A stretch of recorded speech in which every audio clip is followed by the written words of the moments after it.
kailangan 2 months deposit at 1 month advance?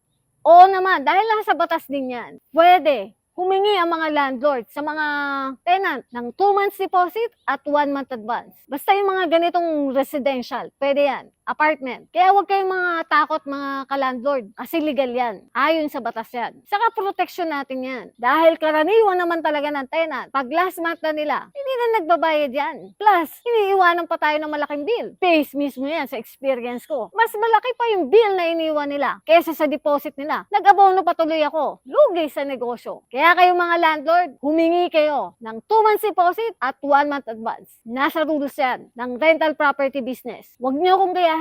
Stress ako. Hindi ako binayaran ng tenant. Ang laki nung naiwan na bills. Kuryente, tubig. Tapos yung unit ko, may damage pa. Ginawang basurahan yung unit ko. At bukod doon, yung susi pa, hindi binalik sa akin. Bigla na lang umalis. Ang usapan namin, bago sila umalis, ibigay sa akin yung susi. Aba, hindi na bumalik. Umalis na lang basta-basta. Kaya natutunan ko dyan, humingi ng 2 months deposit at 1 month advance. Para hindi kayo magaya sa akin, ganun ang gawin nyo. Ako nga pala, si Len Hagoba, owner ako ng mga rental property business dito sa Lucena City. Kung may question ka, comment mo lang dyan sa baba. Follow ka na rin dito sa page ko. Marami kang matututunan tungkol sa paupahan. Bye muna ngayon!